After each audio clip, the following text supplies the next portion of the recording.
Tim Trotter here this morning, who is the Executive Director of Edge Dairy Farmer Cooperative. We're having a conversation about something that one viewer actually specifically called me about, and that is nut milk and nut cheese. And there's actually some very real attention being paid to this on behalf of the dairy industry. Tim, let's first start with the need to be looking at products that are made from things other than dairy but labeled as such.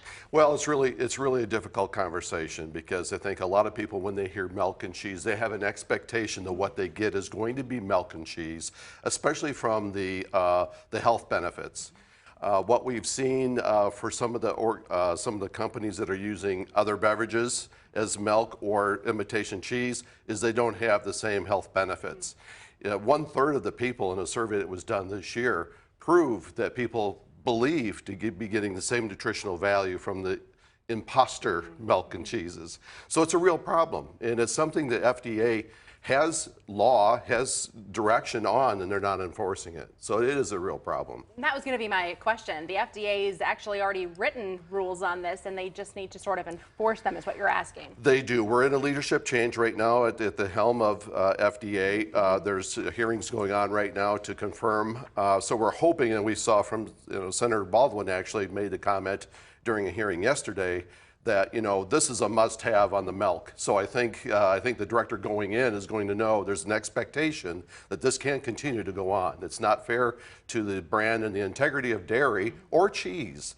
It's fine to have competitors in the marketplace, but it's got to be fairly done, and there's got to be truth in labeling. And I was just going to ask about those labels for consumers. You walk into a grocery store and there's shelves of beverages, some of them made from cow's milk, some of them made from other products. Is it confusing? Oh, is it confusing? I'm confused, and it's funny when you look at a label, you really have to read. And a lot of the millennials and many people are doing a better job at that, but a lot of people are quick. When you go to the grocery store, you don't want to spend all day there. So I think it's really important, transparency in labeling, because it's important to dairy, because we've spent centuries essentially building that brand, building that health benefits that are really above and beyond the greatest product there ever was for protein.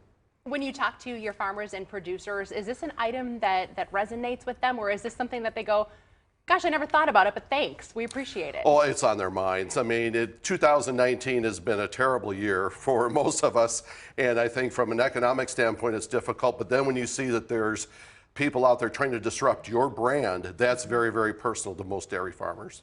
Let's talk a little bit about those health benefits you touched on briefly, that there's been some findings that, in fact, the competitors don't compare when it comes to things like proteins in their product. Protein's a good example. The study I mentioned a few minutes ago, it's been found that a lot of the imposter cheeses have little to no protein in them at all, and people are buying them thinking that they're getting protein. And so that's a real problem, I think, because it's giving us a bad reputation because they think there's cheese in it, and there's not. And here in Wisconsin, I know we mentioned FDA, but there are also some very specific proposals in our state alone. Talk about those.